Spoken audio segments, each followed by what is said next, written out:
pledge allegiance to the flag of the United States of America and to the republic for which it stands, one nation, under God, indivisible, with liberty and justice for all. Welcome, everybody. Good morning, Mr. Chair. Can I get approval of the county board minutes? Mailed to you? So moved.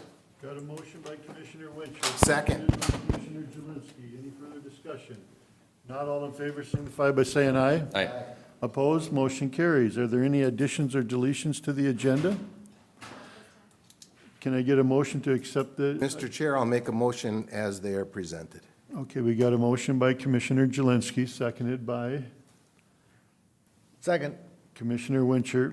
Any further discussion? If not, all in favor signify by saying aye. Aye. Opposed, motion carries. Next, sexual assault awareness proclamation. Steph? Okay. Stephanie, you can come up, and after each one of these, we'll take a picture too, so you have that, okay? Want us to introduce ourselves? Yes? Stephanie Ock, Executive Director from Hands of Hope.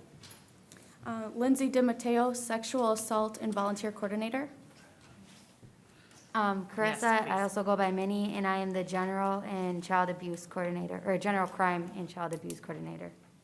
I'm Johanna Klinkner, and I am the Assistant Director and Domestic Violence Coordinator. Mr. Chair, if I may, do you think we could get them two chairs to sit up here too, rather than have them both stand? Oh, yeah.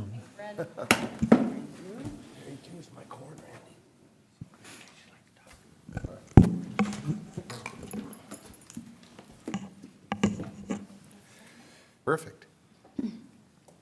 All right, Sexual Assault Awareness Month proclamation. Whereas sexual assault is an intolerable, violent crime with public health implications for every person in Morrison County, either as a victim/survivor, a loved one, or a community member. And whereas the voices of those who have been victims of sexual violence must be heard through public awareness and education activities. And whereas in fiscal year 20, Hands of Hope Resource Center served 77 new sexual assault victims in Morrison County. Of these 77, 17 were children, 33 were adults, and 27 were adult secondary victims. And whereas every 73 seconds, an American is sexually assaulted, and every 9 minutes, that victim is a child. Nearly 93% of juvenile sexual assault victims were assaulted by someone they know. 34.2% are family members, and 58.7% are acquaintances.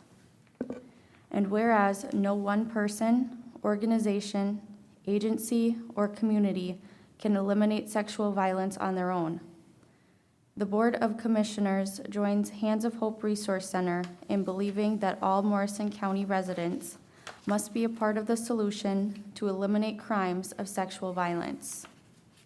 Now therefore, be it resolved that Morrison County and the Board of Commissioners does hereby proclaim April 2021 as Sexual Assault Awareness Month in honor of all Morrison County residents who have made a conscious and dedicated decision to end sexual violence. Thank you. Can I get a motion? So on that? moved, Mr. Chair. Motion by Commissioner Lemire, seconded by I'll second it. Or go ahead, Greg. Commissioner Blaine. Any further discussions? I'd just like to thank you for all the work that you ladies do. This has got to be a tough job to work with this, but we thank you very much for all that you do with that.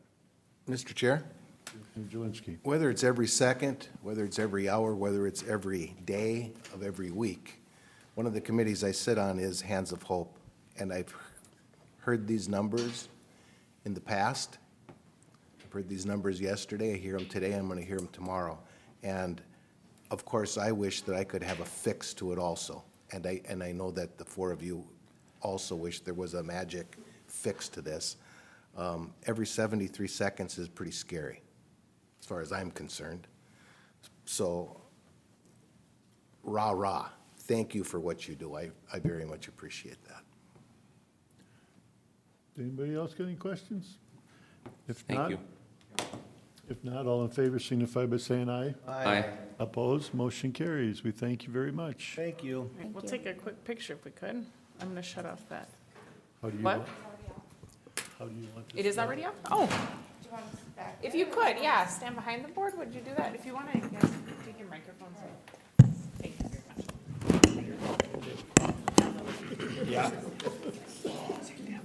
Come on, Greg, be I will turn it back on with the pictures. It's hard, so we try to turn it off. And I forgot to turn it on. I'll give you that. Thank you, ladies. But then I'm intentionally gonna turn it off. Put the, maybe you wanna sit up here, maybe, can we see this young lady right here in the back? All right. Thank you for being Little, right. Whoa, that's a lot. Actually, it's good for the picture. Okay. It's good for the photo. Smile, ready? Smile. Sorry, you. Bill. Thank you all very, very kindly. Really, if you push the button really fast, it kind of is a little. Okay, we'll just. Thank you. Thank you. Okay, next we'll have distraction-free driving proclamation. Good morning, Mr. Chair, Commissioners. I'm going to have, it's a busy morning for proclamations, both for public health and social services as well. So I'm just going to do the first one for distracted driving. Right. So I coordinate the Towards Zero Deaths grant for Morrison County. Every year in April, we do Distracted Free Driving Month. And I just wanted to say that distractive or inattentive driving is when a driver engages in any activity that might distract them from primary tasks of driving. So about 1 in 9 crashes in Minnesota are contributed to by distracted driving. Usually I have students with me. This year obviously looks a little bit different. They still feel very passionate about this topic and wanted to be involved. So Emma Holy recorded a video for us, and I'm hoping Deb can Yeah, play it. I was gonna share it in Teams, though. I think Perfect. that should work now. All right. All right.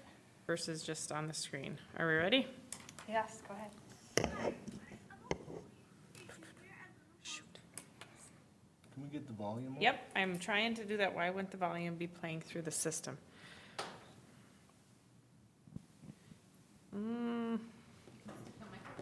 Let me do that for now. Let me just do this. Oh, that one will work too. Level it up. Nope. All right. The Distraction-Free Driving Month, a proclamation by the Morrison County Safe Roads Coalition in partnership with Morrison County Sheriff's Department and Morrison County's youth leaders. Whereas the safety and security of the citizens of Morrison County and surrounding areas are vitally important, and whereas a large percentage of our citizens regularly drive or ride in motor vehicles on our roadways. And whereas distracted driving occurs when drivers divert their attention away from the tasks of driving to focus on another activity instead. And whereas distracted driving can result in injuries and deaths to motorists, pedestrians, and bicyclists. And whereas the health and well-being of our citizens are a direct result of increased awareness about the dangers of distracted driving. And whereas Minnesota's hands-free law made it illegal for drivers to read, send texts and emails, access the web, and talk on the phone without using a hands-free device as of August 1st, 2019. And whereas, according to the Office of Traffic Safety, each year in Minnesota, distracted or inattentive driving is a factor in 1 in 5 crashes, resulting in an average of 45 deaths and 204 serious injuries. And whereas the Morrison County Safe Roads Coalition supports efforts to help raise awareness of the dangers of distracted driving to both reduce the numbers of distracted driving crashes and to better educate drivers.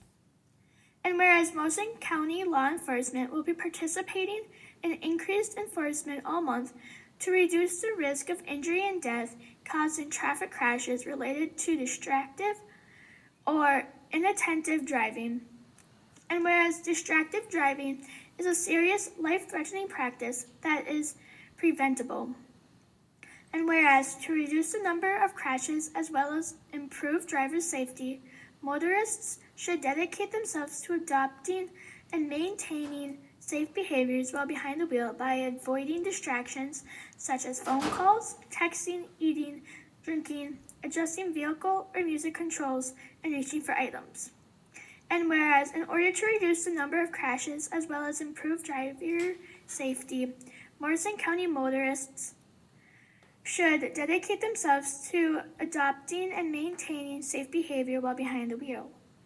Now therefore be it resolved that we, the Board of Morrison County Commissioners of the great state of Minnesota, do hereby proclaim the month of April 2021 Distraction-Free Driving Month in Morrison County, and we call this observance to the attention of all our citizens.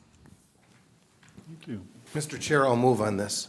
Okay, we got a motion by Commissioner Jelinski, seconded by Commissioner Lemire. Any further discussion?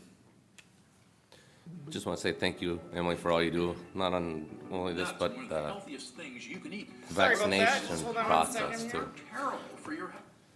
I heard good things about the vaccination process and how you run it, and it's very impressive. Thank you.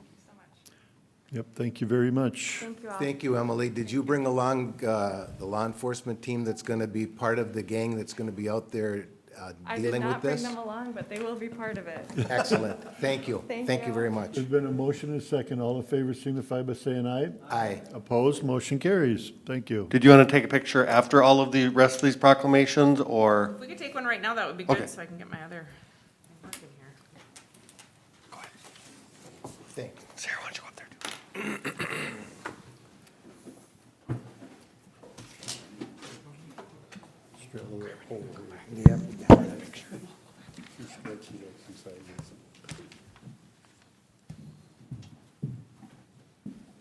Morning. Morning. Morning, girls.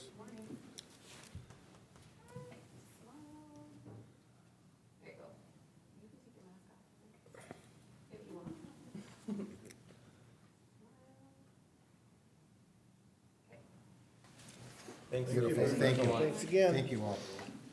All right, the next proclamation we have is Public Health Week, and Carmen is going to read that one. Welcome, Carmen. Morning, Carmen. Good morning. Morning. Like Brad mentioned, I'm going to be reading the proclamation for the annual Public Health Week for 2021. Whereas the mission of Morrison County Public Health is to enhance the health and well-being of all Morrison County residents and communities by providing quality services that promote healthy behaviors, prevent disease, protect from harm, and assure access to quality health services in collaboration with community partners. And whereas the vision of Morrison County Public Health is to assure that every individual has the opportunity to achieve and maintain an optimal level of health and independence and to lead a vital, protective life. And whereas the Morrison County Board of Commissioners are working toward a community whose citizens reflect physical, emotional, psychological, and social well-being. And whereas the many programs provided by Morrison County Public Health benefit all county residents, whether directly or indirectly, and these programs are essential ingredients of a healthy population. And whereas the Morrison County Public Health Department must continue to reach out to those in our community who seek assistance, and whereas the Morrison County Public Health Department must continue to promote community health and educate residents of the benefits of a healthy lifestyle, and whereas Morrison County Public Health declares to continue to identify local public health priorities and implement activities to address the area of public health responsibility, which include assuring an adequate level of public health infrastructure, promoting healthy communities and healthy behaviors, preventing the spread of communicable diseases, protecting against environmental health hazards, preparing and responding to emergencies, and assuring health services. Therefore, be it resolved that Morrison County Public Health and Board of Commissioners does hereby proclaim the first full week of April annually as Public Health Week. Thank you.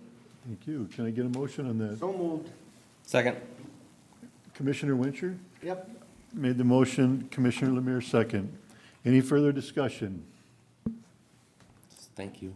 Thank you. Absolutely. Thank you very much. It's been a busy year in public health. You know, yeah, we've always kind of wondered what we would do if we had an outbreak of something in this last year and a half, 2 years. You guys have done a wonderful job to, knowing that you were all prepared for anything that comes down the tube. So we thank you very much. Today, we're supplying the county departments with healthy morning snacks, so Excellent. as part of Public Health Week, Okay. so. Okay, we have a motion and a second. All in favor signify by saying aye. Aye. Opposed, motion carries. Did we get that picture already? We didn't, I don't know why we. Did we take a picture? Stream here with the lights, but we'll, said it turns out good. Moving that divider now. You guys are gonna have to be close together again. Yes, we are. It's like an all or nothing here. Oh. That's too right. Yep, it's kind of doing an all or nothing, I don't know why. Smile.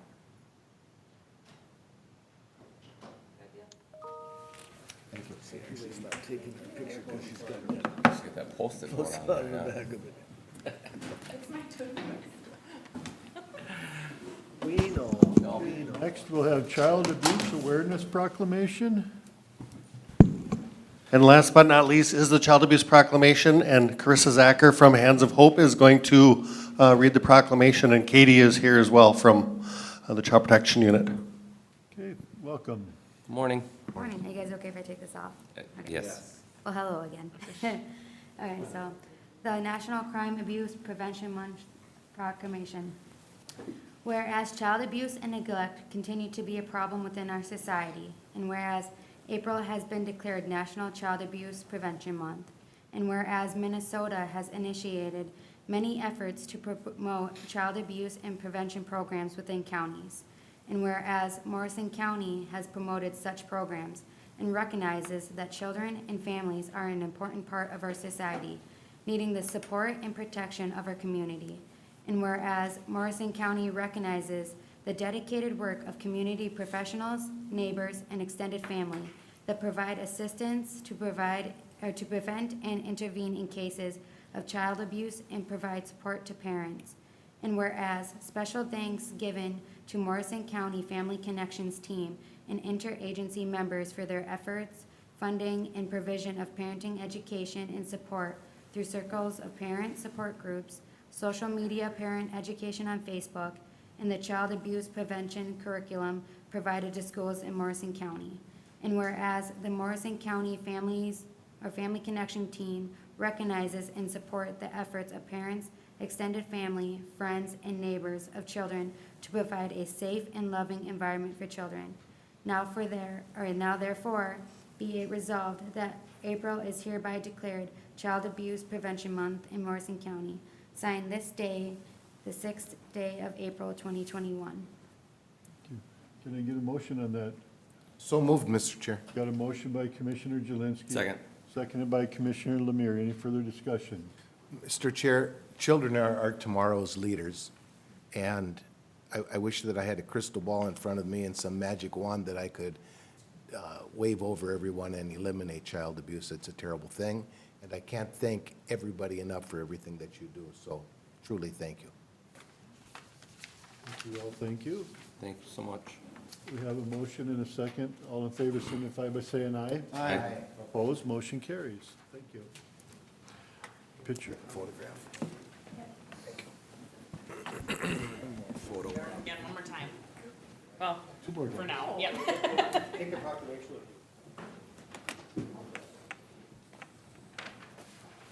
Morning. Good morning. Thank you. Now thank you. Yeah.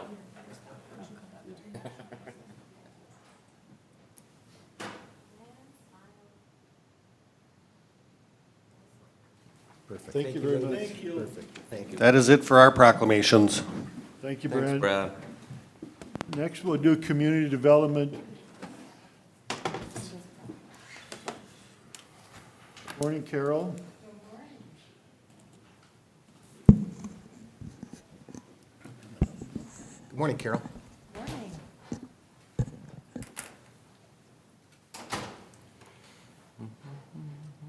Well, thank you for having me on the agenda today. Just to give you an update of what we've been doing in the last year and a couple of months. We've processed over 180 grant applications between the county program that we ran last year and the City of Little Falls 2 programs that they ran. So there was a lot of businesses coming to my offices, but thank you, when you went out on that county program, the first one we did, and all the people you contacted in your district. I mean, I could just see who was out and what days they were out, because the next day people were coming in, so that was great. But in the meantime, what we were also doing was we funded several different businesses around the county. We did the new Falls Optical facility out by Tractor Supply. So we did that one. Lydia's Little Rascals Daycare in Randall, we funded that one. And Falls Fabricating was a large one that we did last year. Tomorrow, we're going to be closing the loan on Hartman's in Piers, so we're involved in that. Some of you went and toured Barrett Pet Food Innovations when they had their tour. You got to look around there. That's a 170,000 square foot facility. When they started, they were going to have 35 jobs. They have 100 there now. They have 250 company-wide. They're already at capacity. And so when they opened that building last June, they thought it would be a couple of years. But smartly, they went and they built out the space, and they just have to set the equipment in. There's one that's probably as big as this room. That's what they're looking to fund now, and we're working on the financing for that too, so that they can double their capacity. The building is designed in such a way that if they have to add more lines, they can add more onto the building. And the reason that this is happening is because of the pandemic. More people are home, and they decide, well, we're going to have the pet. Well, the pet is the family, and so you want to feed that pet well. And so that's one of the reasons why they have to add the other line. Meanwhile, they've formed another company in partnership with Anchor Ingredients out of Fargo. And Anchor is one of their main companies they do business with. They mill the flowers for them. So it's, sunflower flour or Kernza or, regular flour. They do the milling of that. And so now what they've done is they have formed a partnership called North Freeze Dried. And they're going to be getting into the freeze-dried food market. And they cited the location is going to be on the school district land, just to the east of them, south of the school. That's the land that they chose. It's going to be about an 80,000 square foot building. This is a $30 million project. It's going to be a lot of, the freeze dryers, the coolers, the freezers. They're going to have about 40 employees there to start with. They're hoping to be in the ground here late spring, early summer, as soon as we can get through the public hearings. The city council last night called for a public hearing on May 17th for the tax increment financing district and for the corporate subsidies for the Minnesota Investment Fund and the Job Creation Fund. That's what we're adding for funding right now in addition to their own funding. So that's going to be another very nice addition over there in the industrial park. And what they do is they take the bones and they cut the meat off of it, and then they take the moisture out of it. And I think she said out of 1,000 pounds of meat, you get 300 pounds of freeze-dried pet food, which they can then take across the street and add into their own recipes that they're making, or they can ship it out as freeze-dried pet food. Right now, they have a big backlog that they have to wait like 6 weeks to get an order of freeze-dried meat, and sometimes that's delayed, backs everything up, so they decided to go in and do it themselves. So that's what I'm working on. The other final thing I'm working on is, I think I've talked to you before about getting a meat cutters program going at Central Lakes College. And the college has developed the programming for it. They needed about $50,000 end of last year to actually get it developed and start setting it up. And I happened to be in a meeting with the governor in September, and I said, you know, if you're going to have any of this money coming back, you know, they need $50,000. He said, well, you know, that's not a big ask, you know, and all this I can't promise, but he did come across with $30,000 in the Department of Agriculture, which we matched with a $20,000 grant from the Initiative Foundation. So that program is going to be up and running. It just takes so much longer to get a program going. I mean, fall of '22, and we started this a year or so ago. But what we found is, you know, the legislature is putting money into, and the feds, into helping small processors expand or maybe build another smaller facility around, but they need the workers, the trained workers. So this goes hand in hand with that. And in every meeting that I've been with federal representatives or state representatives, they're all 100% on board about getting some education and some funding for meat processing. So pandemic did that as well. Made people become much more aware of where the food is coming from. So with that, any questions? Anybody got anything? Mr. Chair, I think prior to the pandemic, meat processing and where our food is coming from was on the table. Yes. And probably at least in the middle of the table, not at the back any longer. Right. But I would agree with you that perhaps, Carol, perhaps that with the pandemic, it perhaps brought it closer to the front of the table. And I would anticipate what we're talking about here is due to the lack of meat processing plants, if you will, whether they're small town or bigger locations is the topic of discussion, correct? That's right. And also, you know, you think about it, supermarkets, they have meat departments. They need somebody to Yep. be cutting their meat. I mean, there's a lot of applications. There's a lot of support within the Grocery Stores Association. Central Lakes is doing a really good job at contacting those people.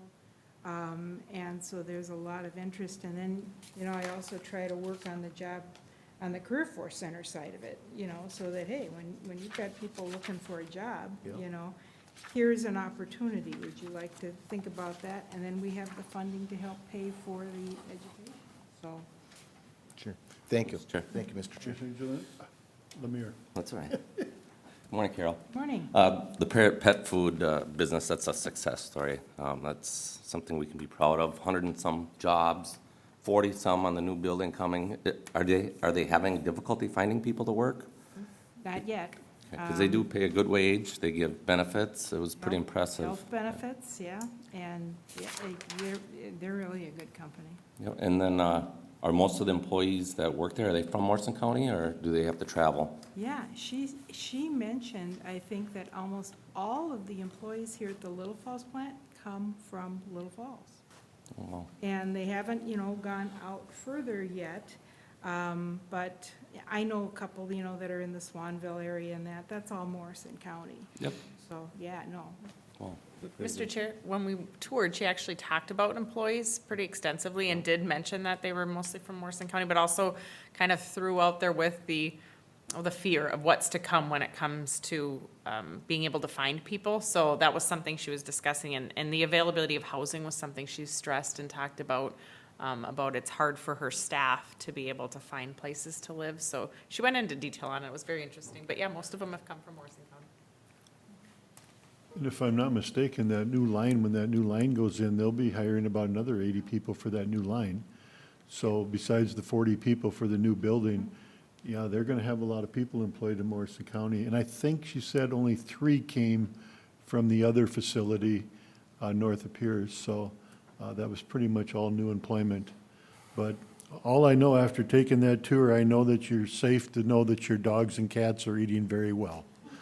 Because it was quite a, it's quite a place to see and what goes into that food, so. And the cleanliness. I Yeah. mean, they are at higher cleanliness standards than at a human food plant. And with she threw a number out at us that for a 12-pound bag of freeze-dried pet food, it was something like $300. Yeah. They definitely produce a higher level than what you find in some stores around here, but. But anyway, we thank you very much for your report. If anybody's got any other questions, otherwise, thank you, Carol. Carol? Thank you. Okay, next we'll move on to the sheriff's report, and I think he has a proclamation too.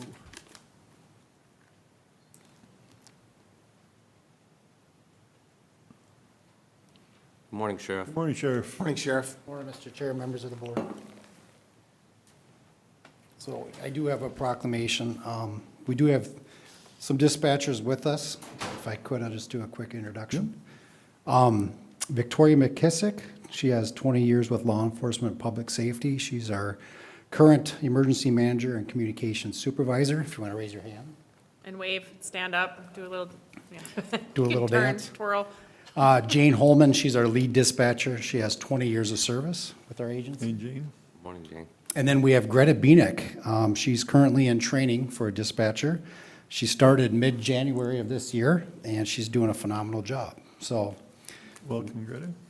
and just before I start, I just want everyone to know we have 10 full-time dispatchers. We have 1 part-time. We dispatch for over 17 fire departments and first responder teams combined. And then, of course, we dispatch for the sheriff's office employees, Little Falls Police Department, Motley PD, Royalton Police Department, and Piers Police Department, as well as sometimes with the State Patrol if we have local calls and/or our DNR. So they have a complex job. It's very stressful.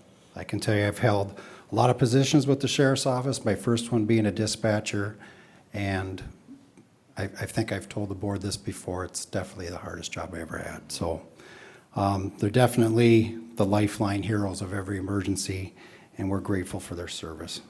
So with that, I'll start with the proclamation.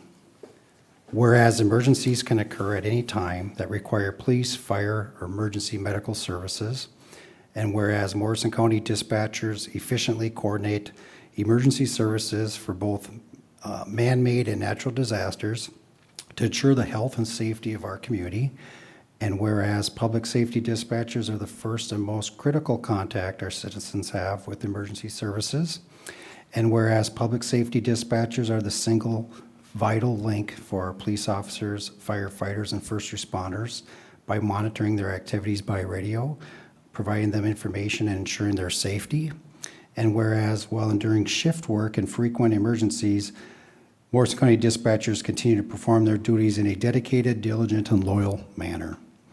Now, therefore, the County Commissioners of Morrison County do proclaim in conjunction with National Public Safety Telecommunicators Week, the week of April 11th through the 17th of 2021. Make a motion to approve, Mr. Chair. Okay, we got a motion by Commissioner Lemire, seconded by Commissioner Wincher. Any further discussions? Just want to say a thank you to all your dispatchers. They have a tough job, like you said. Commissioner Wincher? Thank you, Mr. Chair. Just a question with these dispatchers, do you have enough, I hope, that it can handle the hours? We definitely got our lead dispatcher and supervisor that could address that, but it's you know, and I don't want to discourage Greta because she's doing a great job, but this job isn't fit for everybody. And I think we've mentioned that in the past where it's a difficult, it's a complicated job. Again, it's more complex. It used to be just one computer screen and a handful of buttons, and now it's multiple computer screens with hundreds of buttons, so. Mr. Chair, I'd just like to say thank you to everyone. Thank you, Sheriff. Thank you to your staff. Tremendous job, as always. I appreciate that. Yeah, I just like to, you know, I know like a lot of times when we have these major disasters, It really goes back to the dispatcher. Everybody gets credit for things, but the dispatcher seems to be the one that's controlling all these things. I remember when St. Cloud had their shooting at the mall and how the lines go down because of all the people and press and all the help that wants to come in. So I don't think people understand at all what dispatchers do, and I really thank you for the job you do. So, thank you. Okay, anybody else? Okay, we have a motion and a second. All in favor signify by saying aye. Aye. Aye. Opposed, motion carries. Thank you. Mr. Chair, I have a question for Greta. Did you raise golden retrievers? I have Oliver. You do? Yes. I love my dog. Well, we're glad we know you have all over. Yeah, Going to take a photograph? we adopted Oliver. Take a photograph if we could. Jane was asking that we take one, so we'll do that. That's right, I forgot. Jane wants to be in a I know, she was begging me to make sure we do that. Yeah, she does that all the time. We do it kind of in the dark, so it's fine, Jane. My daughter raises the dogs. Sean, did you want to be the? Been there. No, just got you. I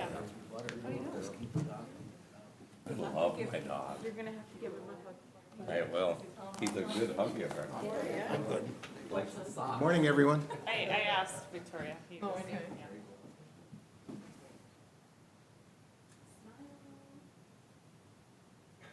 We can send you ours too, we're really.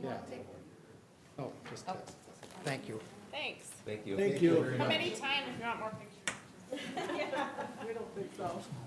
Victoria likes them. Thank you, ladies. Oh, okay. You know, All right, that should be enough for that. my best friend. Now it's not gonna turn back on. I've seen that many times. Maybe need to talk to the electrician. Doug, you want to come on up? See you. Thank you, Mr. Chair. There's a lot of proclamations in April. Morning, Dougie. Morning, Doug. Morning. Go ahead. Okay, so the next thing we're going to go over is just the TZD grant, and Doug is our sergeant investigator. He's been in charge of this for how many years? Oh, man, I think since we started back in 2005, 2004. And he does a good job with handling the funds and getting everybody involved. Again, we work, the State Patrol has their own funding, but for the Sheriff's Office, we work with Motley, we work with Royalton, we work with Royalton and Piers as well. So, but if you want to talk about it, I'll let you kind of talk about it. Okay, the state of Minnesota came out with a speed grant since COVID started. A lot of people have not been obeying by the speed, so we're seeing an increase speeding into the hundreds, high 90s, 80s, and that. So they came up with some extra funding. So they put it out to the law enforcement agencies in early January. So I applied for a grant for our TZD program, and we got awarded an $11,400 grant to work as extra enforcement for speed. The grant actually starts February 1 of 2021 through October 1st of 2021. But with COVID and getting all the paperwork and that, it's kind of behind a little bit. So part of it is we have to come to the board and ask for a resolution that the sheriff work with the Office of Traffic Safety, and we're the ones that are the fiscal agent.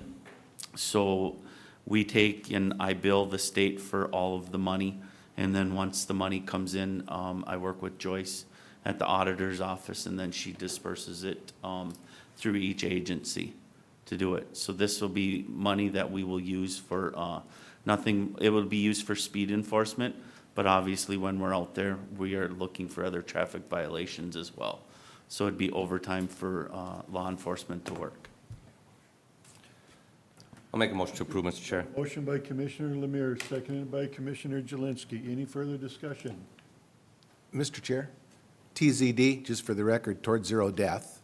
Correct. And of course, as you said, it's been around for an awful long time. And when you're working these special projects, you did say you're looking for other things, but if you get called away to another call, because things happen every day, every moment, every second of our lives, and we know that, do you then go off that clock, or do you stay on that clock? I make it pretty well known that the only time we will go off of TZD is for a really high emergency call. Without a question, and I Yep, get that. but then they will go off TZD hours, and the county would then pick up the overtime. But as soon as other responding officers get there, they're instructed to leave if their help is no longer needed, and then they go back to traffic enforcement. Thank you, Doug. Thank you. Any other questions? If not, we got a motion and a second. All in favor, signify by saying aye. Aye. Aye. Opposed? Motion carries. Thank you. Thank you. Thank you. Thank you, gentlemen. Thank you.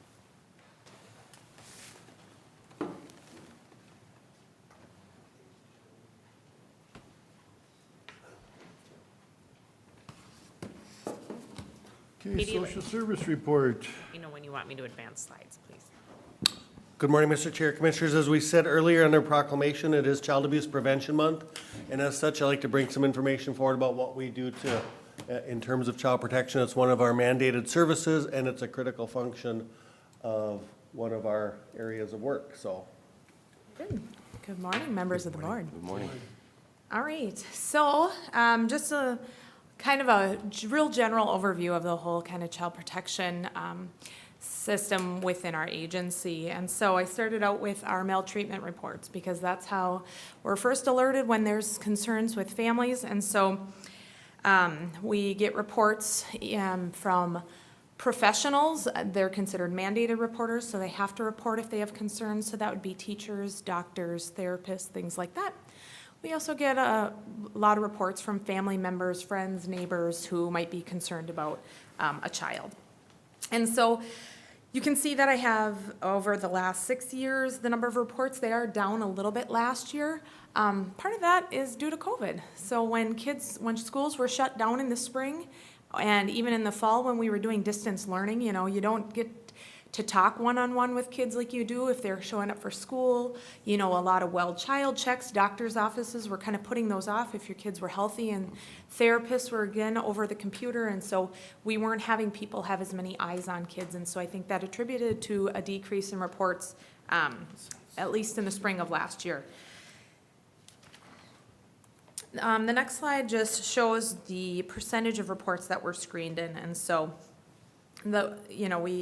I think I had on the last one was we had over 800 reports that were made. We screened in 18% of those. So 18% of those met criteria as outlined by DHS. And we have a guideline that they give us, and we kind of match up what is being alleged in these reports, and if they fit criteria, then we open them. Our screen-in reports were also slightly down last year, and part of that was like for educational neglect. Because of the switch to distance learning in the spring and again the fall, we really wanted to be mindful that we weren't screening in reports or having families be involved with child protection if they had barriers with devices or internet, or maybe parents were working during the day and they couldn't help their kids log on. They were with a babysitter that didn't have the ability to do those. So we were really mindful about not screening in those reports unless there was some other safety issue going on. And so our screening rate was slightly down, but the next slide just talks about there are some voluntary services that we offered. So for those other 80% of cases, or I'm sorry, intakes that are screened out, there's families that could maybe benefit from some help. And so one of the things we can offer is PSOP, the Parent Support Outreach Program, and that is a voluntary service offered to parents with young children or who are pregnant. And we can provide, there's grant funding that's available, and so we can assist them with childcare, transportation. You know, a lot of those families that are screened and have poverty issues, and so we can assist with those things that might be barriers or are often indicators or kind of precursors to child protection. And so the hope is to provide them with some supports and services so that we don't see them later on in the child protection system. And then I also just highlighted there at the bottom minor parent assessments. We've had a few of those last year as well. So when somebody under the age of 18 has a baby, every time that happens. The hospital notifies us, and we would just reach out to those families to make sure that they have what they need. As obviously that's a challenging time for a young person to navigate parenting, and so we just make sure that if there's a way we can assist, that we do that. The next slide is talking about the reports that we opened. So like I said, we opened, it was 18% last year, and so that equates to 142 assessments and investigations. Like I said, that's just down a little bit from the year before, but right in line with the few years prior to that.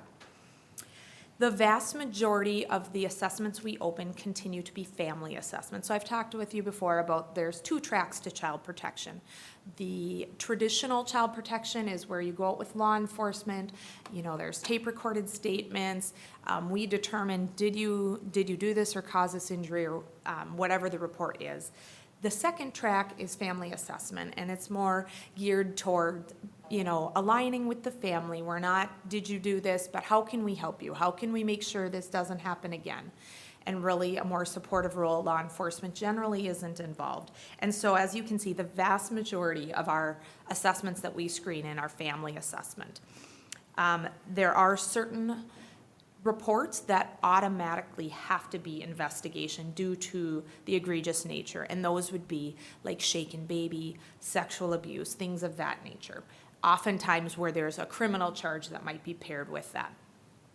And then our smallest ratio is facility investigations. Those are investigations when we have reports like a daycare or a foster care facility where there's a concern of child maltreatment. The next slide just shows the breakdown of what, you know, these are the 5 areas in which we can screen in under. That neglect is obviously the highest, but that also encompasses a variety of things. That includes educational neglect, it includes parent drug use, it includes emotional neglect, and so there's a variety of things encapsulated in that, with physical abuse following second. And then the state has requirements for our context. So whenever we screen in a report, we have 24 hours to screen it. And then if the report is considered high risk or in those traditional sense, and I don't even want to limit it to that because, like you saw, the vast majority of our family assessments. And so the state says you have 120 hours to see those children, but obviously if we've identified that there's a higher risk, we're seeing those kids much sooner. And so it's 24 hours for those higher risk cases, 120 hours for the family assessments that are lower risk. And last year that Morrison County was at 100% for meeting criteria and getting kids seen 100% of the time in every one of those assessments.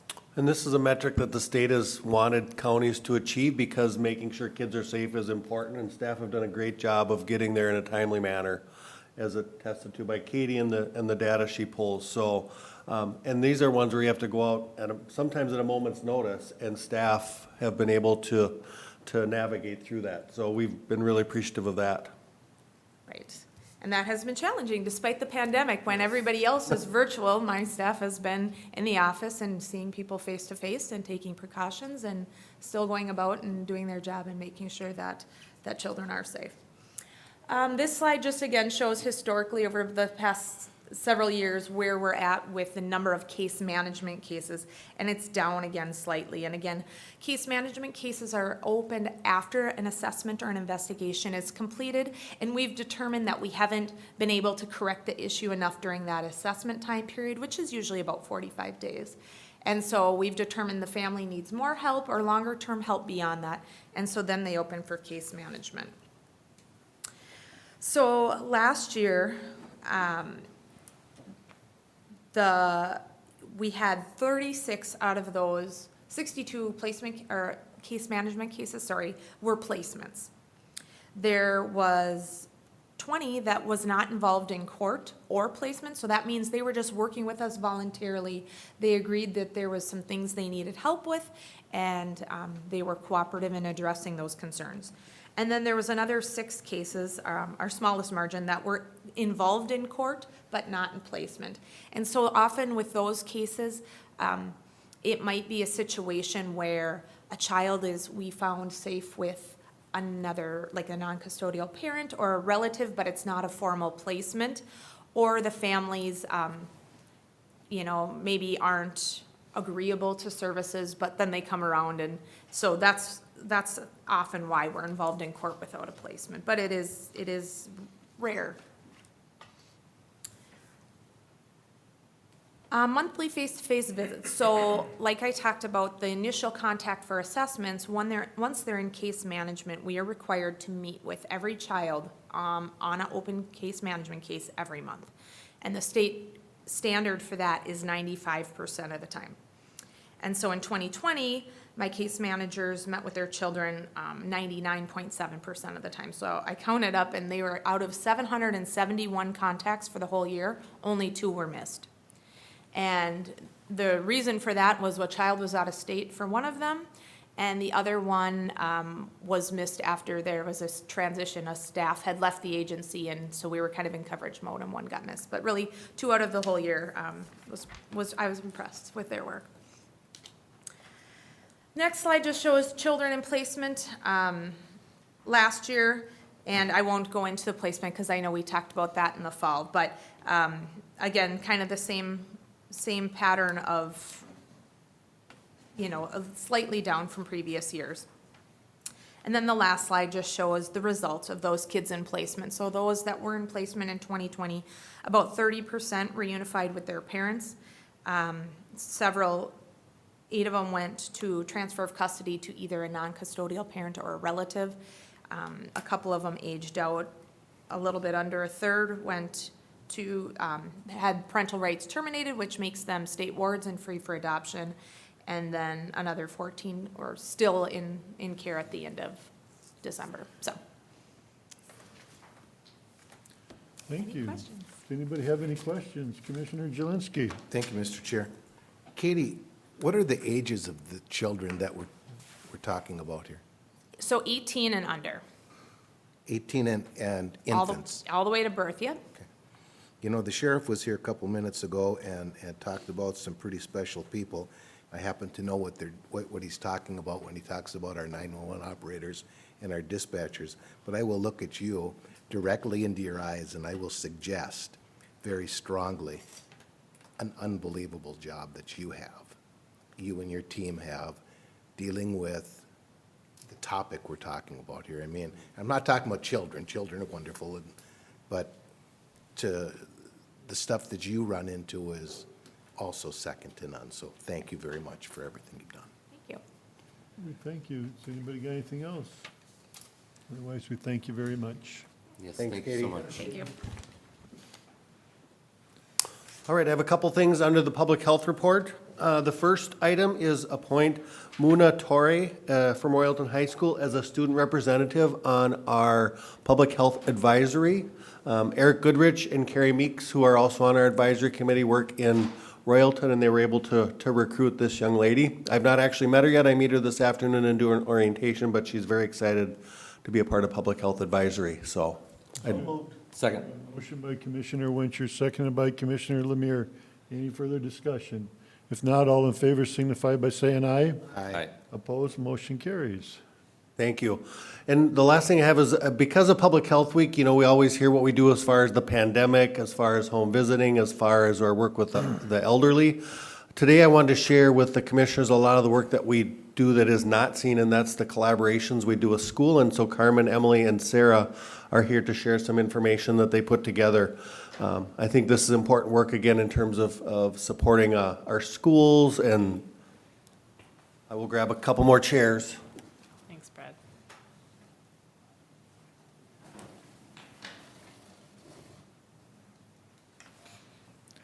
Good morning. Good morning. Good, everybody. Morning.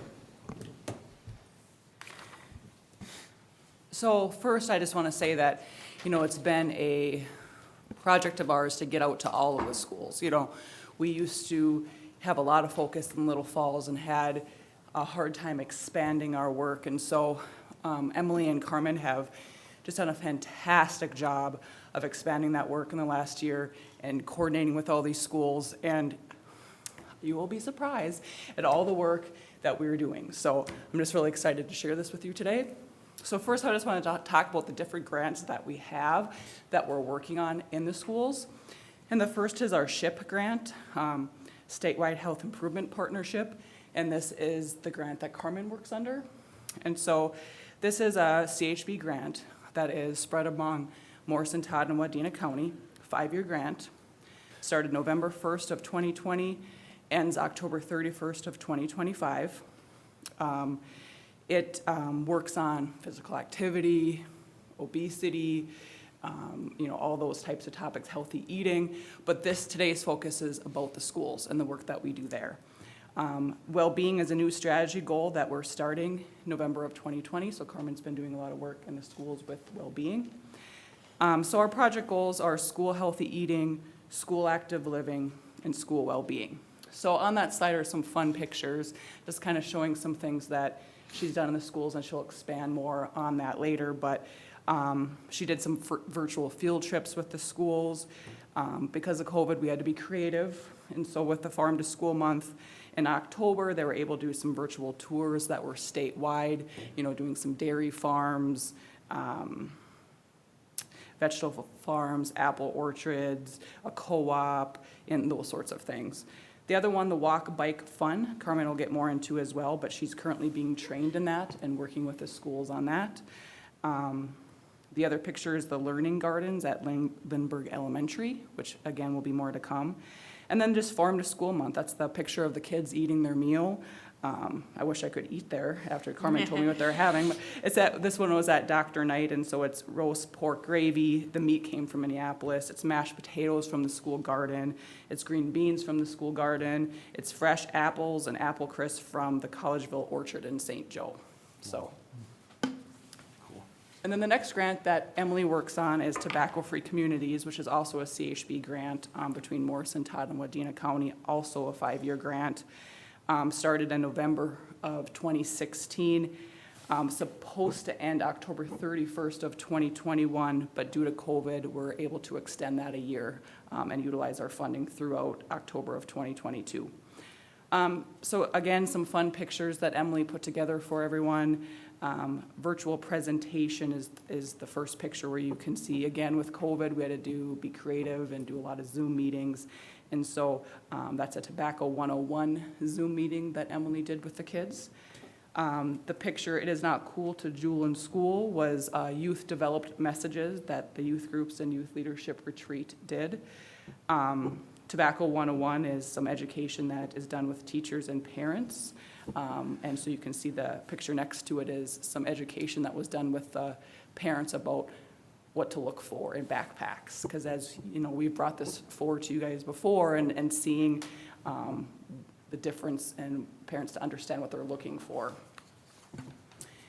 And then ironically enough, you heard a little bit about Towards Zero Death today with the Sheriff's Department, but we also have our own grant in public health and receive our own funding. And so this is our traffic safety grant, focusing on outreach and education in partnership with law enforcement, engaging in all the 5 E's, engineering, education, enforcement, EMS, and then everyone else. And so Emily's done a lot of work again in the schools. She's done some buckle up challenges, some mock crashes. The picture you see there is in Upsala. She did 2 last year, one in Upsala, one in Swanville. And then lots of impaired driving and distracted driving activities in the schools. And a new one this year is pedestrian safety.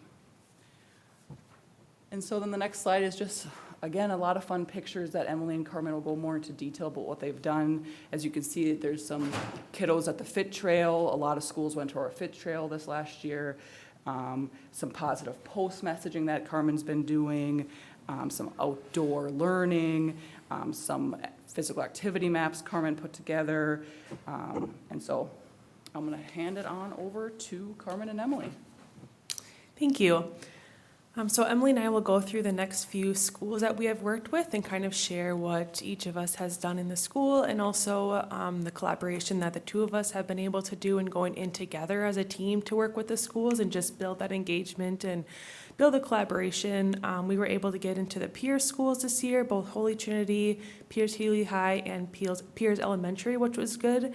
Emily was also able to get into the Swanville schools again. We worked a little bit with them through our community health needs assessment work, but Emily was able to get into there again this year. So we're going to just go through the different schools and briefly share what we've done, and we'll answer any questions at the end. So starting with Little Falls, we worked with elementary this year, so it is my first time working with younger students, which was really exciting.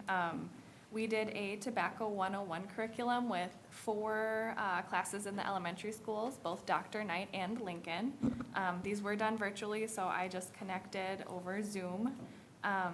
It was interactive, so there was some questions about what they see in their school, what they currently know. And then we kind of built off that. So tobacco basics, we went into cigarettes and what a tobacco product is. We talked about the law changing to be 21 to purchase now.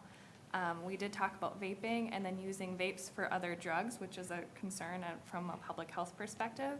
And then just briefly got into addiction, really high level for those younger kiddos. They asked a ton of really great questions and they shared some takeaways. It was a really great experience and we hope to continue that moving forward and get into the other elementary schools as well. I'll briefly touch on the next few. We created a Parks and Trails map, which was on the previous 2 slides. We worked with Brad Bolton from GIS here at Morrison County, and he created a map. We did the Little Falls schools, we did directly in Little Falls. So we included like the county parks, we included different parks, just ways for families to get outdoors this past spring and summer when kids were at home and distance learning. We also then created one this winter. So again, worked with Brad and he was able to put in like our skating rinks, the cross-country skate trails, the snowshoeing trails, just include different activities for kids to get outdoors. Like Sarah mentioned, we did Farm to School Month, so that's the entire month of October. In a normal year, we usually have farmers come in as well as farmer market vendors and different groups that can come in and actually share what they're doing and then provide those foods to the school.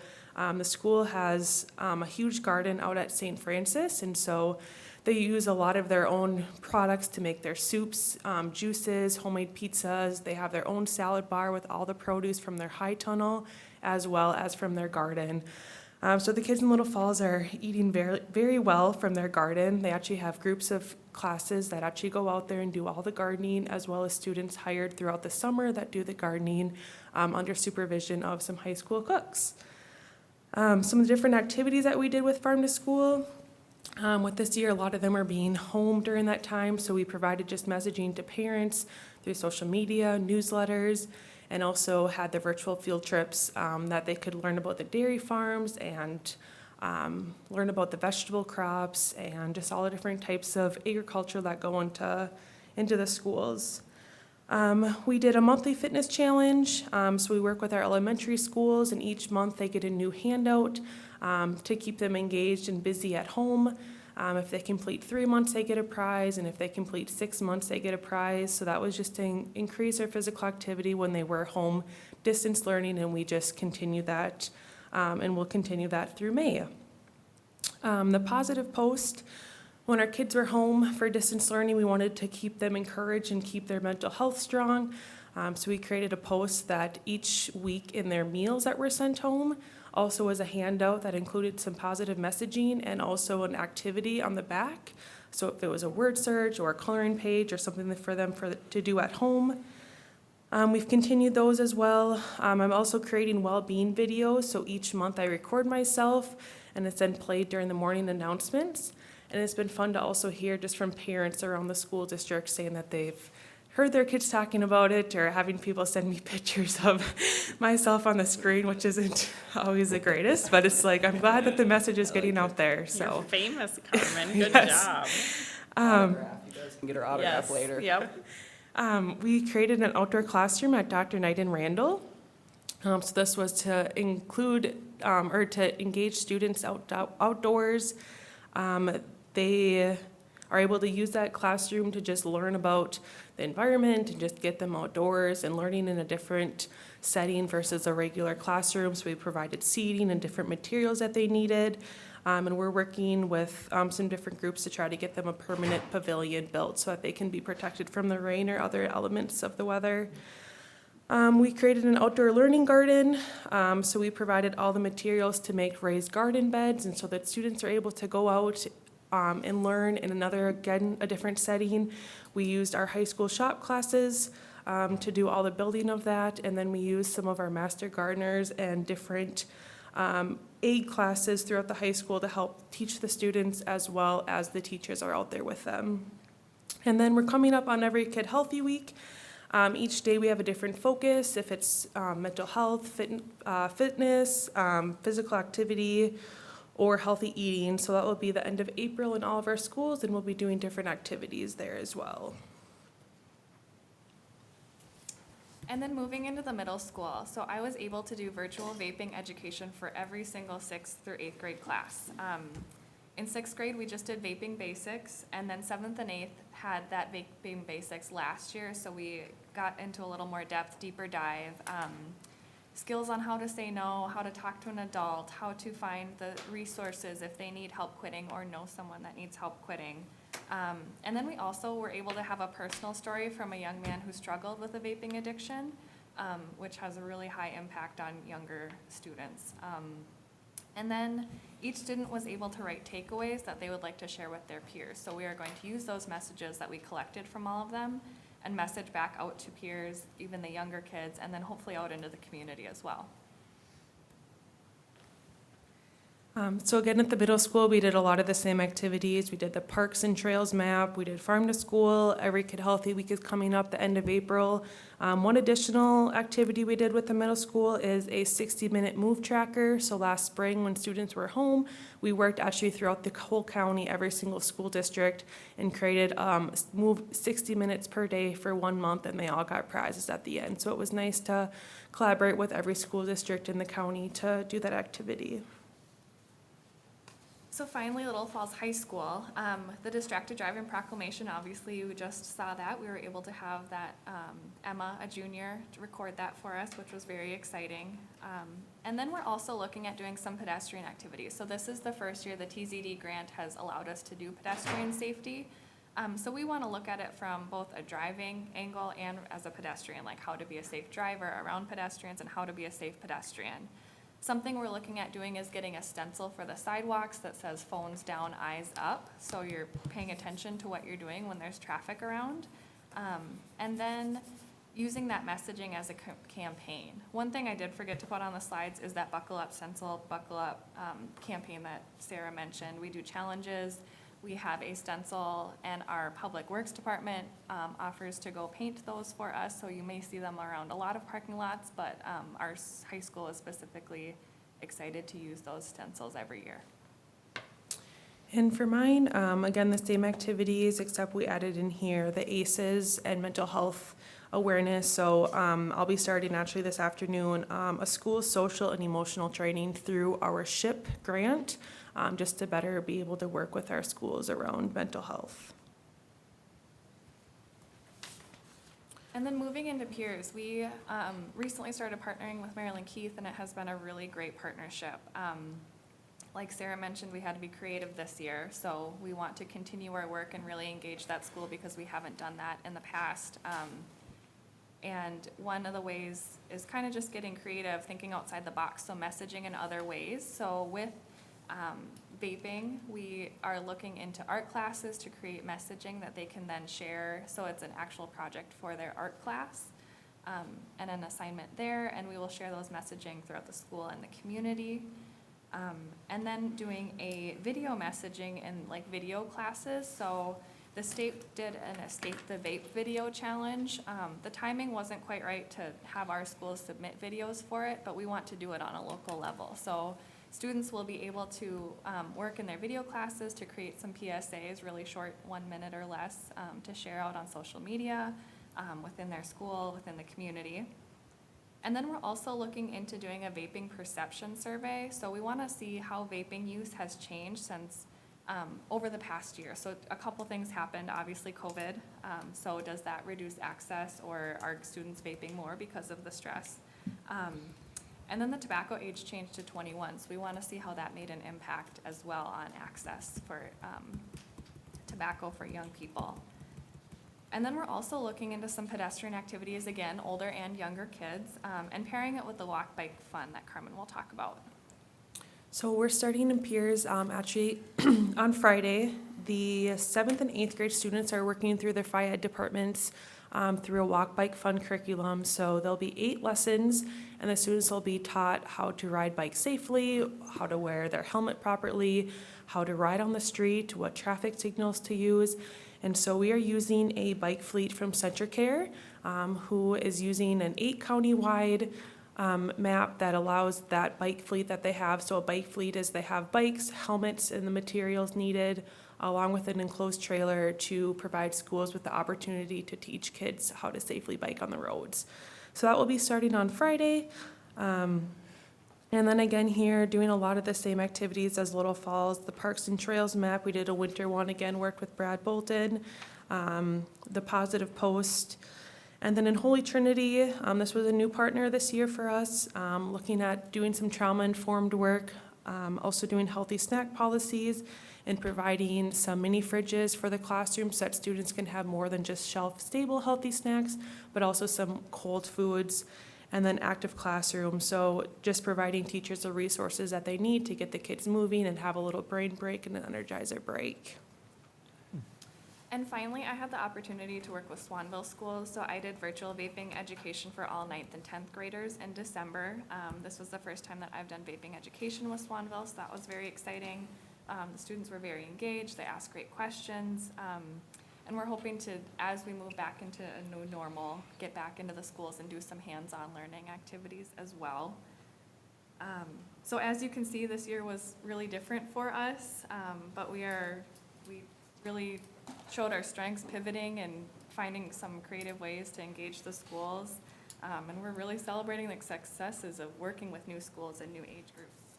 I think what we learned is we went in as a team effort instead of them reaching out to the schools individually, having them come in together, and this is what we can offer as a public health agency, and reaching out to the school social workers and just trying to get in there in a different way, and that's really been successful. So, any questions? Anybody got any questions? I just want to give you guys a thumbs up. This is great stuff. I like the collaboration effort, and that's where you get them when they're young and teach them young what's good and what's bad, and this is great. Is there any future plans of like including Mary Lords or anything like that? Yes, so we wanted to start this year and try to get into as many as we can, and I hope to, along with Emily, branch out to Royalton schools, get more into Swanville schools. I am working with Staples Motley schools as we're a CHB for SHIP. We can kind of cross county lines a little bit, so I do work with the Staples Motley schools as well, but yes, including all the schools in our county that we can get into. Great. This is good stuff. Thanks. Thank you, Mr. Chair. Hey, and I'm an advocate to get the schools open and all that stuff, but it seems like what you're doing for these schools is just unbelievable. It's like, okay, well, you know what, there's a lot of kids that, you know, you say that they're not getting the right education, but, well, sounds like you guys are staying on top of that and keeping these parents and kids informed, and I think that's just a great, and I hope the rest of the counties are doing something like this, because I think you guys are a step above everyone. Thank you. Thank you. Thank you. Anybody else got anything? Fantastic job. Yep, I just agree with what the other two said, so thank you very much. It's very impressive Thank you. what you've done. Thank you much. I just have one more thing, if I could, about COVID. Maybe I would just share just a little bit about COVID, because at some point, we're not going to say because of COVID, I'm sure of it, but all these reports is because of COVID. But I did want to let you know that our case rate is about 54 right now, so we've had 179 cases in the past 14 days. We do have the B1117 variant in Morrison County, and now it's pretty well widespread across the state. So you might have saw the news release that we did last week. We were notified that they pulled some tests and the variant was determined. We have done 1,561 doses of vaccine at Public Health. And unfortunately, we had 2 deaths in about the last week and a half due to COVID. Our long-term care centers have seen some COVID cases, but they are starting to even out, and we're seeing that if those who are in long-term care have been vaccinated, that they are are less sick than those that have not been vaccinated. So we have seen a rise, as we've said. Schools are staying open still at this point and continuing to try to navigate through some classes that have been gone because of quarantine or contact tracing. But we're hoping now we've maybe reached the peak again and we'll start to decrease. But I think last week when I reported, we were at about 60 for the case rate and we're down to 54. So still some issues and concerns out there. So I thought I'd just let the board know that. Thank you very much. Thanks, Thank that's you all I all have. very much. Thank you. Brad, do you know what it was last week, the case rate? It was about 60, just Okay. 60, 61s. All right. Thank you. Okay, Land Services, Amy, welcome. Oh, I'm sorry. Go ahead. Morning, Miss Amy. Morning, Amy. Morning, Ian.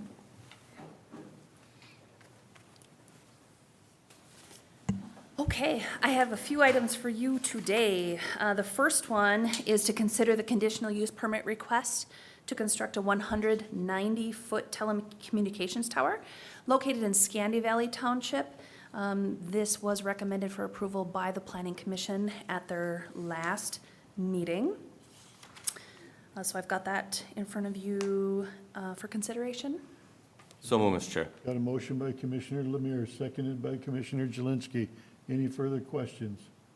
And just, Amy reached out to Yes. Camp Ripley, and they Yes. found that there was no need for any. Yes, thank you for reminding me. Yes, there was some discussion at the hearing regarding whether or not this tower would need to be lit. Just based on the height and the proposer's experience, it would not need to be lit.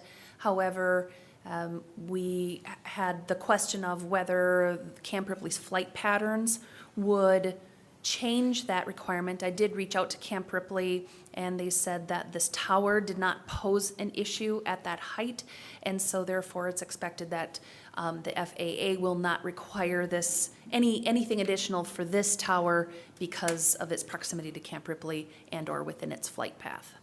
Thank you. Any other questions? Not all in favor signify by saying aye. Aye. Opposed? Motion carries. All right, thank you. The next item I have is to consider the conditional use permit request to establish a Tier 3 swine feedlot. And this is located in Buckman Township. This was also recommended for approval by the Planning Commission with 4 conditions.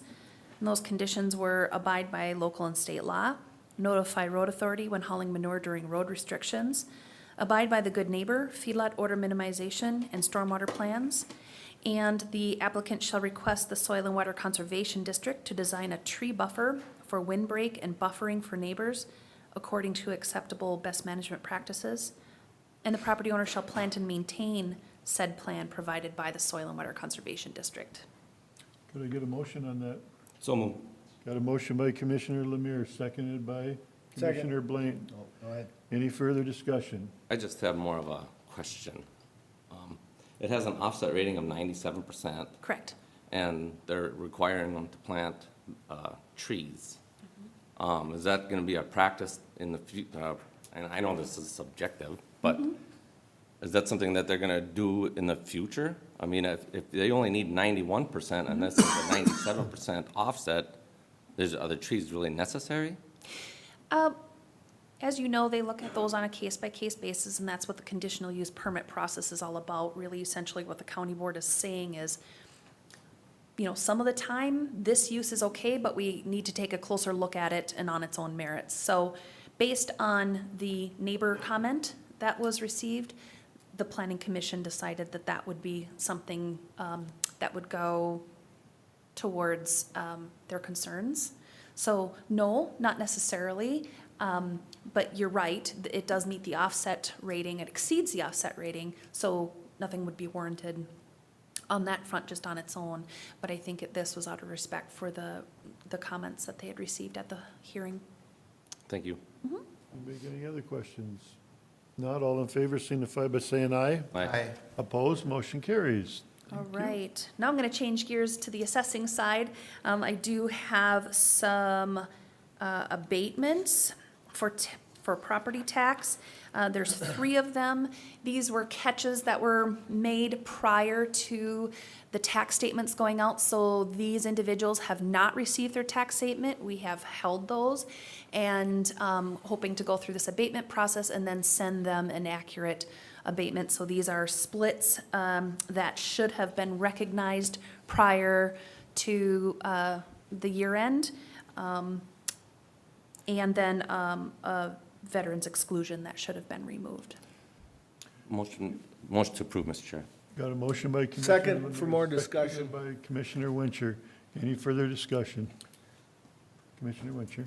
Has nothing to do with this abatement, but again, I was approached by the township, and again, we're doing this re-rate or rewriting of ordinances, possibility of how land will be divided up. Are we still moving, because they're saying that kind of, you know where I'm going, I know it has nothing to do with this, and I apologize, but I just thought this would be a kind of. So you're asking me about the ag diversification Correct, project? yes. Yes, we are definitely moving forward with that. As public health had said, COVID really changed the game on our ability to meet. I have thought that it was valuable to meet face-to-face with the townships to make sure that they completely understand what's going on. And our next step was to assemble the townships from the districts. And so now I think we're at a point where we can probably safely do that with the expanded meeting space that we have here. So yes, I have every intention of. And I apologize for of- getting so Yeah, no, That's thank okay. you for asking. Okay, we have a motion and a second. All in favor signify by saying aye. Aye. Opposed, motion carries. All right, and that's all I have for you. Thank Thank you. you. Thank you, Ms. Amy? Thanks, Amy. Next, auditors report.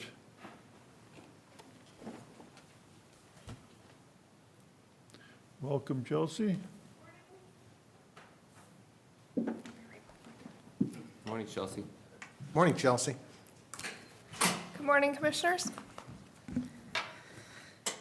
This morning, I have before you a request to approve Mudfest 2021 Large Assembly application. This is to be held on May 26th through the 31st of this year. In regards to this request, there is a request for a variance on Section 5, License Application Subdivision 4E2 on the fencing and barrier requirements. This is a approval or a variance that has been carried year after year. This approval will be contingent upon the Minnesota Department of Health and the CDC large gathering guidelines, along with the most current governor's orders. Mudfest must provide the auditor with a $10,000 bond and commercial general liability insurance covering $1.5 million 7 days prior to the event, and they must complete a COVID preparedness plan based on the governor's executive orders. In addition to the safety plan, the requirements for 2021, extra security will be called if determined by a security specialist supervisor or a supervisor from the sheriff's office. I'll make a motion to approve, Mr. Chair. Got a motion by Commissioner Lemire, seconded by Second. Commissioner Wincher. Are there any further discussions? Not, all in favor signify by saying aye. Aye. Opposed, motion carries. Thank you. Thanks, Chelsea. Thanks, Chelsea.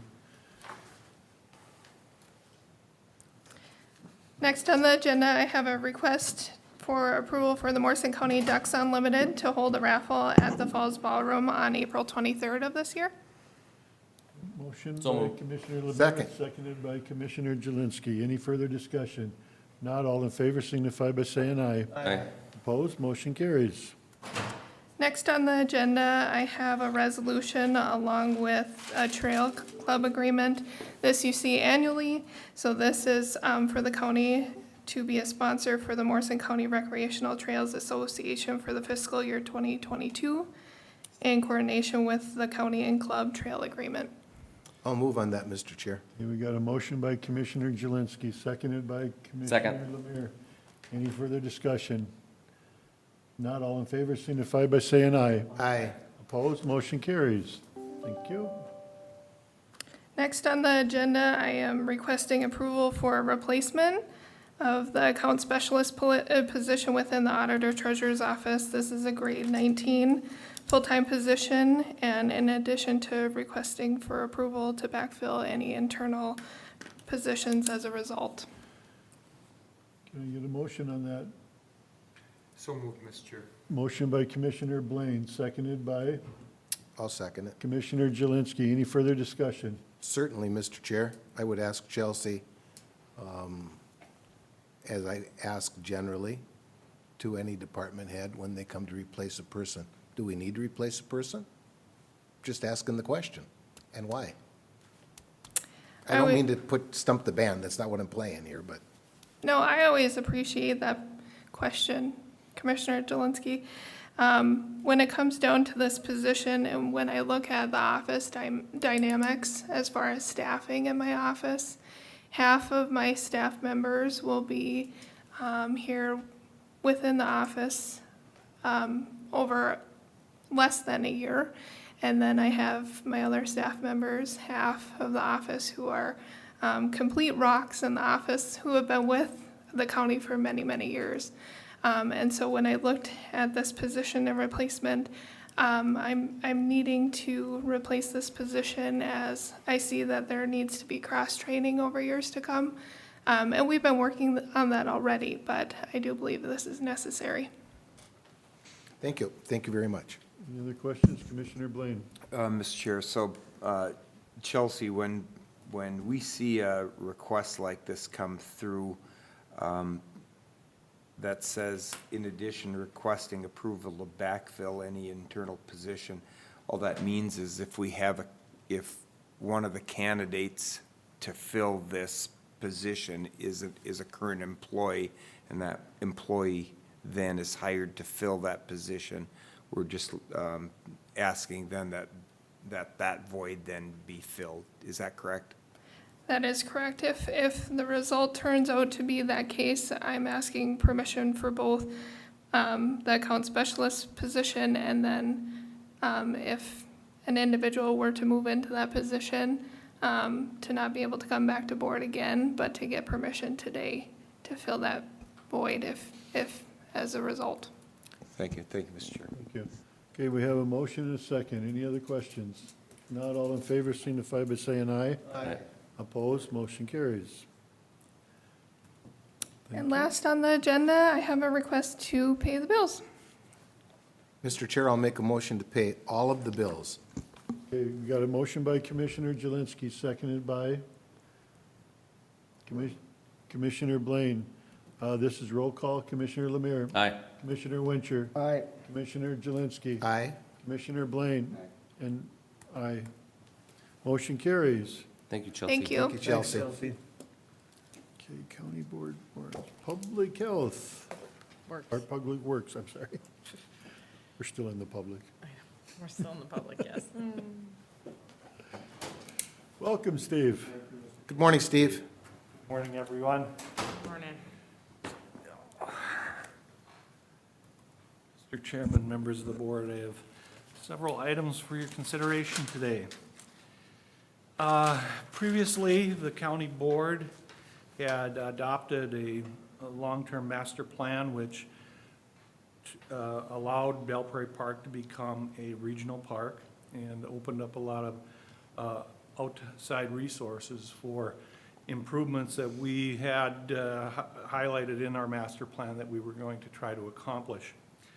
One of those was the Belle Prairie Park, our pine restoration project, where we are looking to try and do things that support and maintain the long-term viability of that white pine stand that we have out at the park. It's about 18 acres that surrounds the main shelter.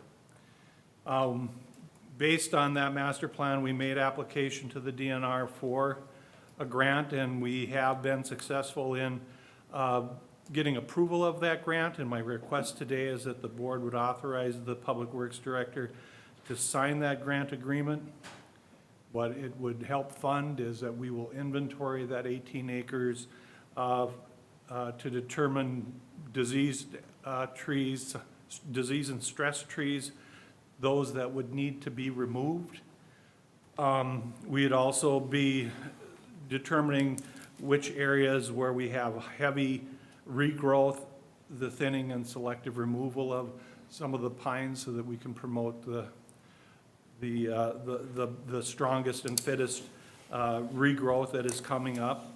And also, there's quite a bit of underbrush that is invasive type and natural type species that we'd want to work on removal of those in that area. And so that's what this project would be about, and our request is that the board would authorize me to sign the grant so we could move this forward. We would intend that we would be utilizing a retired DNR forester to do some of the inventorying, help us with what removals are the appropriate removals so that we could do the best job to try to maintain that virgin pine stand that we have at Belle Prairie Park. So moved, Mr. Chair. Got a motion by Commissioner Lemire, seconded by Commissioner Jelinski. Any further discussion? Not all in favor signify by saying aye. Aye. Opposed, motion carries. Thank you. Mr. Chairman, members of the board, the next item is consideration just for information and discussion. We previously talked a little bit about this. It's in the city of Sobieski. We have been working with the Minnesota Pollution Control Agency and their consultant, which is Terracon, on a petroleum contaminated soil cleanup that they have been monitoring and trying to determine the extents and the limits of for a number of years. I included a plan view of what Terracon is providing us because it does impact our county state aid highway extensively. It's about 250 feet of County State Aid Highway 12 that this contaminated plume has expanded into, along with quite a bit of the private property that abuts County State Aid Highway 12. You can see that the excavation to remove the contaminated soils based on all the borings and monitoring that has been done is pretty deep. So we have both curb and gutter lines, both north side and south side, that'll be coming out for that length. And the road to that depth of 16 feet, our biggest concern is that the repair of that section of roadway, that it happens quickly, that the removal happens quickly, and the road is replaced quickly so that our detour, which we will have to have in place for the time period that this work is taking place, is minimized. The MPCA, or at least Terracon, is going to be meeting with the city of Sobieski tonight. Commissioner Blaine and I are both intending to be at that meeting so that we can hear their presentation to them. Following that, they have not submitted the details of what the specifications of the plan will look like, but once we get those, we'll be reviewing those and move towards issuing a permit if those things meet our recommendations, what we want them to comply with. For right now, I wanted to make sure the board was aware that this is going to take place. It's not a project that we are initiating. It's a project being initiated by the MPCA as an environmental cleanup under their authority, but it will have some impact on our road for a period of time until it's complete. Anybody have any questions on that? Steve, if I'm not mistaken, didn't you say that road would be closed down maximum of 5 days? In my conversations with Terracon, that's what the conversation has been, that the removal of the soils that is on the private property could take place first. Once they get into the road right-of-way, then we implement the detour and we take the road out to try, and while they're removing the soils that is a part of the private property, we'd maintain traffic on 12 during that period of time. We believe that that this could be accomplished with good weather in 5 days. That was what our thoughts were. Thank you. The project's going to take longer than that, Right. but the amount that the detour would take place we're going to try to minimize it and make that happen in that period of time. Of course, we've got replacement of curb and gutter, you know, and the replacement of the street. We could carry traffic over it where some of that is taking place, maybe work on half of it at a time to minimize the detour. The detour is going to be a long detour, going south to our 225 and over to number 6 and coming in kind of on the west side from the south end of Sobieski. So there's the mileage on the detour is pretty long. And normally what happens on these situations, all the local traffic is gonna be chasing on the city streets or the city roads, the rural roads out there, and they get beat up pretty quickly. Okay, thank you. Anybody got anything else? Yeah, I'll see, and that'll be at the community center is where the city holds their meetings. Thank you for, The last issue I have, Mr. Chairman, members of the board, is a request. We have in our 2021 equipment replacement, acquisition of a new loader. We've taken possession of that loader, and under the policy that the board has in place, that if we have that built into our budget and we replace it, we do not, we have to take the old unit out so we're not adding an additional unit. In this situation, I'm presenting to the board that I think that retaining the old loader would be beneficial to the department, provide us with flexibility and I think some better efficiency in our operations. If we were able to keep the old loader at the same time that now that we've taken the new one on. In the summertime, oftentimes, typically there's a loader at Pierce and a loader in Little Falls. If they're working out of a pit, those loaders deadhead to whichever pit they're working out of. There's times when we don't have a loader at our main facility here in Little Falls for loading or pushing up compost pile, which sees a lot of use. The compost pile has become a very active and extensive part of our operations. Also in the wintertime, we've loaded our trucks with our tractors, or we have rented the loaders that we've stored up at our shop in Randall where we would eliminate that.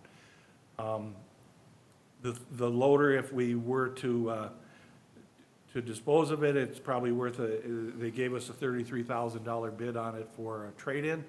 We believe we'd be able to get more than that if we did go to public auction, thinking in the $45,000 range is what it would be worth. That would be something we would, that's what we'd be giving up in order to keep this unit in the fleet. The commissioners heard from our manager out at the facility. I concur with what he's saying, and we're requesting that the board would allow us to do this. Could I get a motion on that? We got a motion by Commissioner Blaine, seconded by Commissioner Wincher. Any further discussion? All in favor signify by saying aye. Aye. Opposed? Motion carries. Thank you very much. That's all I have. Thanks, Steve. Steve, have a good day. Have a good day. Administrators report. A bathroom break. Oh, okay. Sounds good. Or a stretch break.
just for future I reference. don't want to hog the whole thing, but Keep her up. I want to keep her moving.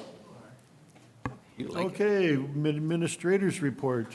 All right, Mr. Chair, I have a couple action items. The first one is a request based upon discussion last week about replacement of the payroll specialist with backfill any internal position as a result. So move, Mr. Chair. Second, Second. any further discussions? I have some discussion. Commissioner Mr. Chair. Lemire. I just want, what's just as important as the vote is the conversation, the civil conversation, the debate, the gathering of information. And I believe it's good to have different opinions, to have different votes. It can make a good thing great. When I voted for this earlier, it wasn't because I have something against admin.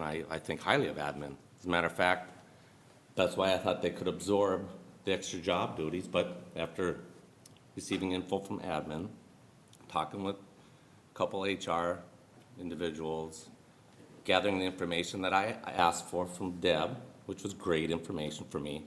It will always be great information for me from here on forward, knowing what they do in admin and all the work that they do. But I see that the added stress on staff is overwhelming and causing other needs to be put on hold, and that's not what we want either. It was shown to me that payroll does much more than just payroll. It is the reason I asked for this to be brought forward again. I'm open-minded, and I understand the fact that things change. I don't have all the knowledge in the world. I don't know what everybody does. I'm going to be voting in favor of this today, not because of criticism from fellow board members. I'm voting in favor of this today because of the information that I received and the civil conversations that were had. And I will respect every other person's vote, whether they vote yes or no, I will respect that vote. Okay, thank you very much. Any other questions? Commissioner Winchard.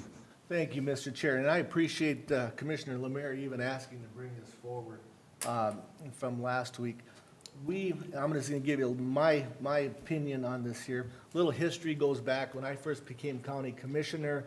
The payroll specialist did more than just payroll. Again, Chelsea brings up cross-training and all that.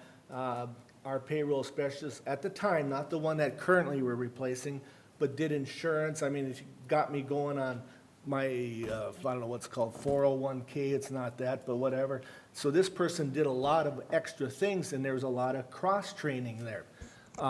At the time, again, correct me if I'm wrong, there was 3 in the office of the administration when I became a county commissioner. It actually went down to 2 because we had someone leave in that office. It probably went 2 or 3 weeks. And again, this was back early where they managed to get through this. I'm going to be jumping back and forth. This was brought to our attention here in the last 2 or 3 weeks. They'll manage. They'll get the payroll done. They'll find ways. Going back to this here, so then we went from 2 back to 3, and then let's give it a little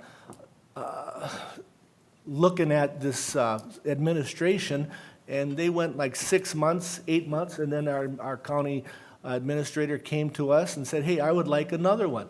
Well, so again, there's times too when votes were split or whatever. Well, we replaced that administrator. Now they have 4. We also, at that time, we still had the payroll specialist, but then that person retired.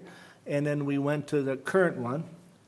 And still, at this time, I look at it, have we looked, and I appreciate how everybody votes, but we just keep on adding, and I always hear, this is going to be efficient.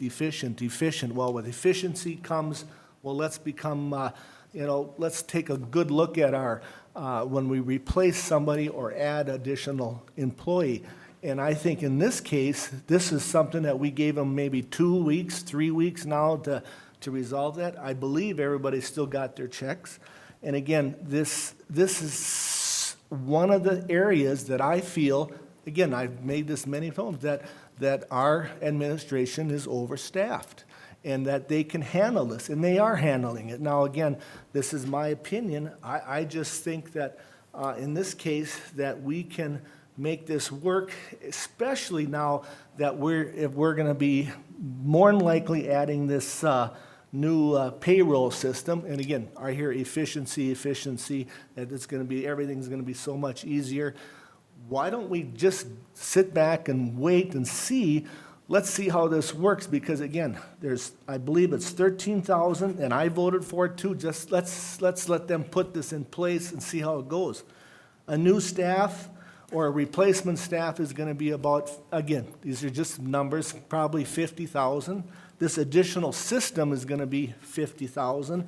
This first year, we're adding well over $100,000 in taxpayer money. I mean, who's gonna pay for this? Again, we just had a very significant applications for relief for the small businesses. We had like over 600,000, I believe, Mr. Chair, to distribute among the businesses. Well, we had well over $2 million in losses. Well, again, now let's just hit these small business up. Again, I hear, oh, it's gonna be just a very little, very little. Well, you keep on adding weight to that bridge, pretty soon she's gonna collapse. And this is just one of them, I think, again, that we should look back and see how they handle it, see what the administration's gonna do. They say backfill. Maybe someone from the administration will take this over. I don't know. Maybe they won't. But again, that backfill concerns me, because if they have to hire somebody, well, now we're gonna backfill that. And again, I just really think that we should take a breath on this one, because it's gonna make it. The administration can do this, and I say I will be voting no. So I have nothing else to say, Mr. Chair. Thank you. Any other questions? If not, all in favor signify by saying aye. Aye. Aye. Opposed? No. Mr. Chair, I would like a roll call if that's possible. Okay, Commissioner Lemire? Aye. Commissioner Wincher? No. Commissioner Jelinski? Aye. Commissioner Blaine? No. And Commissioner Wilson, aye. Motion carries. All right, thank you, Mr. Chair. The second action item I have is to reappoint Bill Block to the HRA, the Housing Redevelopment Authority, as District 5 rep for another 5-year term ending in 4/30/2026. Commissioner Lemire? So moved. I thought Greg might want it. Second. Greg, you want it? Second, that's fine. Commissioner Blaine? All in favor signify by saying aye. Aye. Aye. Opposed? Motion carries. All right. I don't have anything else, Mr. Chair. Okay, we've got committee reports and schedules. Let's see here once. Commissioner Lemire, do you want to Oh, start? geez. Or you want me to have somebody else start? Yeah. What are the dates? I'm sorry. April 11th through April 24th. It's nice to have Commissioner Jelinski do it, because then I we're know all it. covered, you see. On the 12th, Yellow Ribbon has been virtual. 13th, planning session, 8:30. 14th, there's a department head meeting at 8:30. What the hell is it? 15th is tax day. I believe that's incorrect. Is it? They extended that, I think. The 20th is employee appreciation breakfast at 7 o'clock. What day was that again? 20th. And county board meeting, 9 o'clock. On the 21st, I have public health at 5 o'clock, which has been virtual. And that's all I got, Mr. Chair. Thank you. Commissioner Wincher? TCC, oh no, I got that one. We're good there. So yeah, he covered me. Thank you. You do not have it on the 15th? The TCC, no, that's gonna be, we're having one this Thursday, so, no, I do not. It's gonna be the 22nd. Commissioner Jelinski? On the 13th, I would add that besides the planning meeting at 8:30 in the morning, we're going to have, I believe, prior to the planning meeting, still starting at 8:30, is a special board meeting. And I think that is in regards to Public Works. And at 6 o'clock that evening, at least I've got it on my calendar, Planning Commission and BOA. Oh, And that, I should note, that's a new starting time at 6 PM. On the 15th at 10 o'clock in the morning, I've got a Central Minnesota Emergency Services Board Owners and Operators meeting. I would ask if anyone has clarification for the employee breakfast at 7 o'clock. As a board, are we supposed to maybe be there earlier or not? Or are we, I'm just asking because I don't know, helping with any of that? Or does anybody? From what I understand, I'm not planning that, but that committee was going to get out to everyone a work schedule. Oh, very good. So watch your emails for that. Very good, thank you. On the 21st, at 5 o'clock, I have a Hands of Hope meeting. That is more than likely virtual. I will not be able to attend the State Emergency Communications Board meeting on the 22nd. And that looks like that is all I have, Mr. Chair, thank you. Okay, Commissioner Blaine? Thursday, the 15th, Morrison County Egg Society at 7 PM. No, that will be here. Is that it? Okay, I've got on the 20th, Community Development at noon, and I've got Mississippi Headwaters on the 23rd. Airport's canceled this month, so is there anything else that I missed, Tabitha? Yes.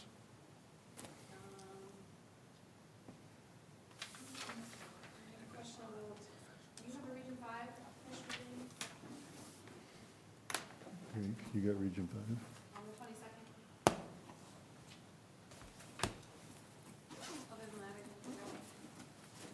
You are correct. You are correct.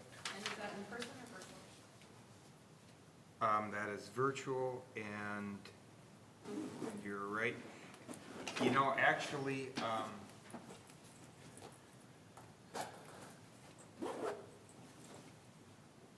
I would maybe hold off until I can confirm that, because it might be the 29th.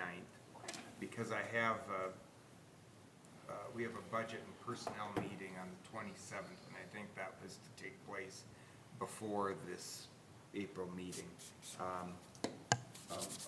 I'll make note of that. Thank you, Tabitha.